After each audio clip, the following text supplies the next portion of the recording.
Hi friends, welcome my YouTube channel YouTuber Puja. Friends, তোমরা কেমন আছো? আশা করি তোমরা খুব ভালো আছো, আর আমিও এখানে খুব ভালো আছি। আমাদের এখানে দিল্লিতে 3 দিন ধরে খুব বৃষ্টি হচ্ছে, আর বৃষ্টির মধ্যে বাঙালি মানেই একটা সুন্দর খাওয়া দাওয়ার প্রিপারেশন নিয়ে আমরা আসি।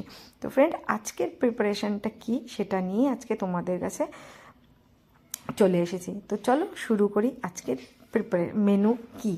তো আজকের মেনু মাটন। দেখতে পাচ্ছ মাটনটা ভালো করে ওয়াশ করে রাখা আছে, আর মাটনের পিসগুলো দেখো, বেশি বড়ও না বেশি ছোটও না। এইভাবেই আমরা মাটন বেশিরভাগ কাটিয়ে নিয়ে আসার চেষ্টা করি বাজার থেকে। আর এক সাইডে কি আছে, পেঁয়াজ কেটে রাখা আছে। এই বাটিতে টমেটো, লঙ্কা আর জিরে পিষে রাখা, আর এই বাটিটায় আদা রসুন। আর বাঙালি মানেই সব কিছুতে আলু আলু আলু, তা মাটনে আলু দিতেও আমার খুব ভালো লাগে, খেতেও ভালো লাগে। আর এই প্লেটে দেখো কি আছে, হলুদ, লবণ, জিরে, শুকনো লঙ্কা, আর এখানে আছে তেজপাতা। আর এগুলো হচ্ছে সব গোটা গরম মশলা, যেটা সবার লাস্টে বেটে দিতে হবে। ঠিক আছে ফ্রেন্ডস, এইবার কড়াই গরম হয়ে গেলে তার মধ্যে আমি সাদা তেল দিয়ে দেবো, কারণ আমরা সাদা তেল খাই, তাই সাদা তেল দিয়েই বানাবো। তেলটা গরম হয়ে গেলে তার মধ্যে যে আলুগুলো কেটে রাখা ছিল সেটা সুন্দর করে দিয়ে দিতে হবে আস্তে আস্তে। আর তারপরে দিতে হবে একটু লবণ আর একটু হলুদ, যাতে আলুটা খুব সুন্দর ভাজা হয় আর পরে কাঁচা কাঁচা গন্ধ না আসে। আলুটা ভাজতে হবে একদম পুরো লাল লাল করে, তারপরে আলুটা তুলে নিতে হবে। তো সেইভাবে তুলে নেওয়া হলো। এবার ওই তেলের মধ্যেই প্রথমে তেজপাতা আর তারপরে জিরে দিতে হবে। ফ্রেন্ডস, যখন এগুলো একটু ফুটে যাবে তার মধ্যেই আমরা দিয়ে দেবো পেঁয়াজ। পেঁয়াজটা ভালো করে ভাজতে হবে। যেরকম আলুতে লবণ আর একটু হলুদ দেওয়া হয়েছিল, ঠিক তেমন হালকা সামান্য পরিমাণে একটু লবণ দিতে হবে, আর আপনারা চাইলে হলুদও দিতে পারেন। আর এই সাইডে দেখুন জল গরম করতে দেওয়া হয়েছে, কারণ খাসির মাংস মাটন এমনিতেও একটু শক্ত হয়, আর তাতে ঠান্ডা জল দেওয়া যাবে না। পেঁয়াজটা ভাজা হয়ে গেলে তার মধ্যে দিয়ে দেব সব রকমের মশলা, যেমন হলুদ, লবণ আর লঙ্কার গুঁড়ো। এইবার পেঁয়াজটা আরও ভালো করে ভাজতে হবে, আর তার মধ্যে ধীরে ধীরে সমস্ত যে পেস্টগুলো ছিল সেই পেস্টগুলো ছেড়ে দিতে হবে।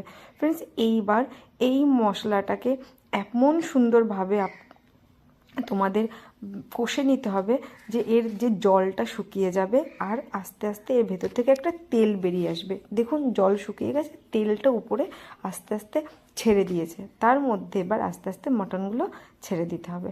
মাটনটা একটু নাড়িয়ে চাড়িয়ে ভালোভাবে আস্তে আস্তে মিডিয়াম ফ্লেমে তারপরে আপনাদের কষিয়ে নিতে হবে।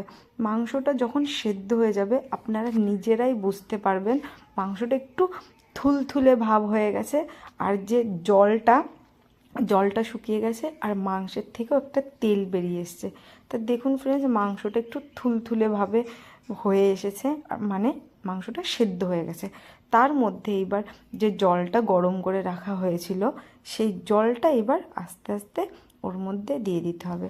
তারপরে একটু নাড়াচাড়া করে ভালোভাবে এটা ঢেকে দিতে হবে। আর সেইভাবে আপনাদের কমসে কম 15 থেকে 20 মিনিট রেখে দিতে হবে। ঠিক আছে, এইভাবে মাংস আমরা বানিয়ে থাকি নর্মাল।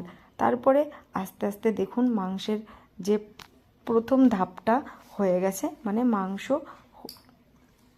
অর্ধেক 90% মাংস রেডি। তার মধ্যে আমরা ভাজা যে টুকরো আলুগুলো ছিল দিয়ে দেব, আর তারপর একটু নাড়িয়ে চাড়িয়ে গরম মশলা দিয়ে দেবো। এইভাবে মাংসটা রান্না করলে আপনাদের দেখবেন খুব ভালো লাগবে খেতে। তারপরে একটু গরম মশলা দিয়ে একটু নেড়ে চেড়ে মাংসটা নামিয়ে ফেলতে হবে। নামানোর পরে দেখাচ্ছি এই হচ্ছে আমাদের আজকে দুপুরের লাঞ্চ। গরম গরম ভাত, খাসির মাংস, সঙ্গে পেঁয়াজ, শসা আর লেবু। আর এইদিকে আমার ছেলে বসে পড়েছে, ও মানে খাওয়ার জন্য খুব ব্যস্ত হয়ে উঠেছে। আর এদিকে আমার কর্তামশাই, সে আমার ছেলেকে খাওয়াবে। আমি আমার ছেলেকে ভিডিও বানাচ্ছি আর জিজ্ঞাসা করেছি কেমন হয়েছে। তা ছেলের রিয়াকশান হাত দিয়ে দিয়েছে, যেটা আপনারা দেখতেই পাচ্ছেন।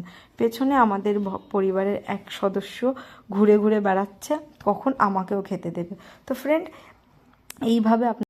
এইভাবে আপনারা মাংসটা রান্না করুন। আর এই ভিডিওটা ভালো লাগলে প্লিজ লাইক, শেয়ার, কমেন্ট করে দেবেন, আর অবশ্যই আমাকে জানাবেন কেমন লেগেছে।